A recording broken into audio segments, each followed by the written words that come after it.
এখানে রাষ্ট্রদ্রোহী মামলার একজন ১ নম্বর আসামি, এজাহার নামে ১ নম্বর আসামি চিন্ময় কৃষ্ণ দাস ব্রহ্মচারীকে গ্রেপ্তার সংক্রান্তে যে উদ্ভূত পরিস্থিতি হয়েছিল, সেখানে আমাদের পুলিশ সহ অন্যান্য আইনশৃঙ্খলা বাহিনীর উপরে হামলা এবং একজন অ্যাডভোকেট নিহতের ঘটনায় এখন পর্যন্ত পুলিশের পক্ষ থেকে ৩টি মামলা রুজু হয়েছে এবং নিহত অ্যাডভোকেট সাইফুল ইসলাম আলী এর পরিবারের পক্ষ থেকে এখন 2টি মামলা রুজু হয়েছে। একটি হত্যা মামলা এবং অন্যটি এখানে আদালতে বিচারকদের গাড়ি ভাঙচুর, অ্যাডভোকেটদের উপর মারধর সহ বিভিন্ন ইস্যুতে এখানে আরেকটি মামলা রুজু হয়েছে।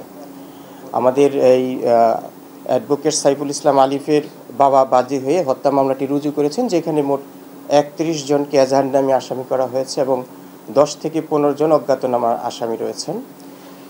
এছাড়া আমাদের এই নিহত অ্যাডভোকেট সাইফুল ইসলাম আলিফের ভাই বাদী হয়ে আরেকটি মামলা করেছেন, যেখানে 116 জনকে এজাহার নামে আসামি করা হয়েছে।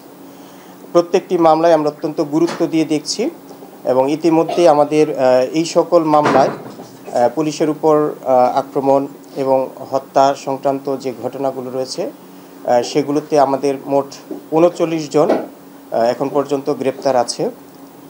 বাকিদেরকে গ্রেপ্তারের জন্য আমাদের অভিযান অব্যাহত আছে।